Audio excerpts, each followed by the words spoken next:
What's going on? Welcome back to 100% NUFC. My name is Sharky. I hope I find you really well. So this is just a review from the game against Brighton Hove Albion at the Amex Stadium.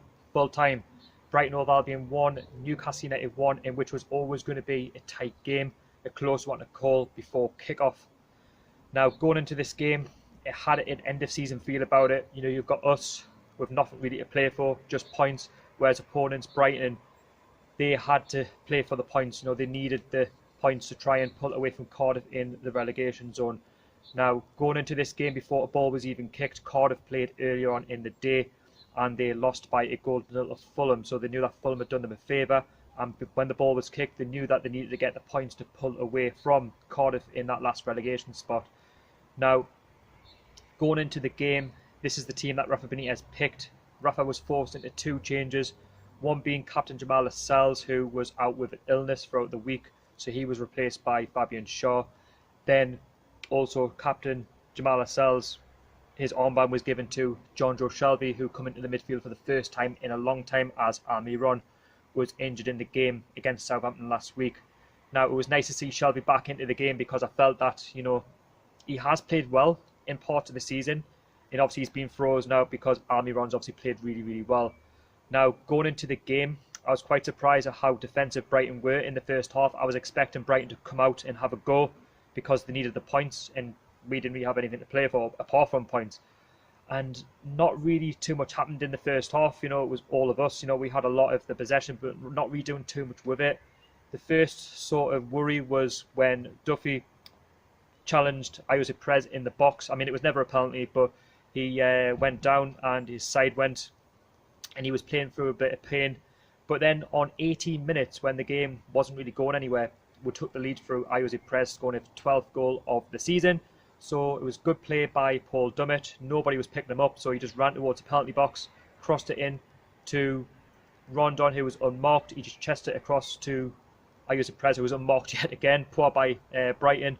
And he just smashed it first time with his right foot into the top corner, past Matty Ryan, who had absolutely no chance. It's 1-0 to the tune, and at that point, you're absolutely all over the place. You're happy, and you know, for me, going all the way down there, Brighton, to see score and see the fans the way they were, it was unbelievable. And I think we deserved it. You know, we had a lot of the ball, and Brighton weren't really doing too much with it. They were too camped in their own half, and towards half time, you know, we had a lot of the ball, but we weren't really doing too much with it. The game just sort of, you know, went away. Perez obviously had to be substituted with Kennedy coming on as his replacement, you know, with him having an injury to his side. I hope he's okay. They're going into the second half. I just had that good feeling, you know, that Brighton were always going to come back into the game because they needed the points. That 1-0 down at home against a Newcastle side with now to play for. And, you know, it was Solly March who come on in the second half. Chris Hughton made a substitution. And, you know, he was putting some balls into the box for Glenn Murray, you know, who is always a danger man for Brighton, of course. And he was getting a couple of decent opportunities, which were, you know, going wide of the post. But they were the warning signs, you know, for Newcastle. And as the game went on, you know, we were just deep in our own box. We weren't really doing too much, you know, with the ball, camped in our own half. And Brighton, of course, they went, you know, for the result in the second half. And it was a total stark contrast to the first half. And, you know, Duffy had a couple of chances. And then Rafa Benitez, you know, made a change. His second change, which Key come on for John Joe Shelby. He was quite deep. He wasn't really doing a great deal. But that wasn't, you know, his fault. He's not really up to fitness because obviously he's not played too much football, you know, in the last few months. And again, it was all Brighton. You know, they were creating all the opportunities. You know, we could have had a couple of penalty shouts ourselves, but we didn't get any. And then Brighton, you know, 5 minutes later when Rafa Benitez made that change, Brighton equalised on 75 minutes when you're seeing Bruno pick up the ball. He crossed it into the box. You know, it was flicked on. And as Dubravka went for the ball, Groves was on hand to, you know, head into an empty net, 1-1. And it's disappointing because when the ball comes in, it should be dealt with. You know, that ball should not be allowed to be flicked on to Groves. He should never have that opportunity to score from there. Can you blame Dubravka? Maybe he's a little bit overcommitted, but again, you blame the centre-backs for that. And Brighton have, you know, the game back in their favour, 1-1. And Rafa Benitez did make his final substitution, and that was Yoshi Moto come on for Atsu. But again, it was all Brighton. You know, they were creating all the opportunities, trying to go for the 3 points as you do. They need the 3 points to stay in the Premier League. But, you know, we managed to hold out for a 1-1 draw, which overall, on reflection, it was a positive but decent result. I mean, I can't say that we deserved to win the game, because first half we played well, but second half, you know, we were camped in our own half, and Brighton played really well. And of course, Knockout as well was creating some problems for us as well. So I would say Solly March and Knockout were the difference in that second half, which offered a bit more for Brighton. But in terms of the game itself, it's a point, you know, 42 points now. If you look at the Premier League table, we're currently sitting 13th in the Premier League, and looking all right. And then you look at Brighton, of course, who are in 17th place. They've got 35 points, 4 points clear of Cardiff. Have they done enough to stay in the Premier League this season? They probably have. I've said all season I can't see Cardiff, you know, getting 35 points. They missed out big time against Fulham. Of course, Fulham, you know, picking up points at the wrong time. That's 3 wins in a row, I think, for now for Fulham. But it's a result, you know, that Cardiff needed. But in terms of us, man of the match, it would have to go to either one of the centre-backs, Shaw or Fernandez. Despite the goal, of course, it's hard to say, you know, man of the match, because it was a game of 2 halves. Kennedy, for me, I didn't think he was that good.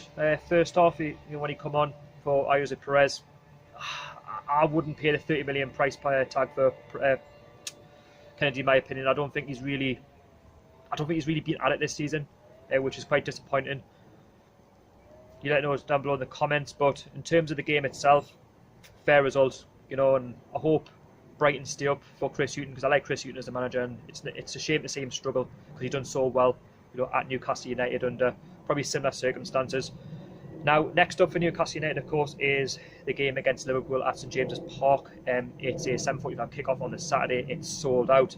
Unfortunately, I won't be there because the game is sold out, but I'll be watching on TV, of course, hoping that we can get 3 points and spoil Liverpool's title hopes. But again, Liverpool are a good side, you know, and it's going to be a tough game. But I'll talk about that in the preview in the next couple of days. I'm going to try and get some content out as well during the week for you as well to watch.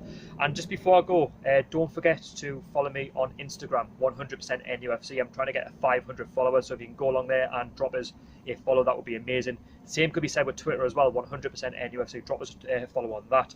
And if you are new to the channel, don't forget to subscribe. Let's try and hit the channel up to 1,800 subs. Hit the thumbs up as well. Put your comments in down below. Let us know what you thought about the game. Could Rafa Benitez have made some different changes in the second half? You know, should we have approached the second half the same as we did, you know, in the first half, and not allow Brighton, you know, the initiative to get back into the game? They're all the questions I'm going to pass along to you. Like I say, disappointing that we couldn't hold on for the 1-0 lead, but you know what, Brighton is a long way to go, and it's just nice to know that we've gone down there and we've not lost the game. And as I say, it's a 5-6 hour journey, and it's not something I really wanted to go home, you know, with a 2-1 defeat. So, you know, at the end of the day, it's a good point for us, and probably a decent point for Brighton as well, knowing that they were 1-0 down. Anyway, thank you so much for watching. Don't forget to do the following that I've just said, and I'll see you all in the next one. How are the lads?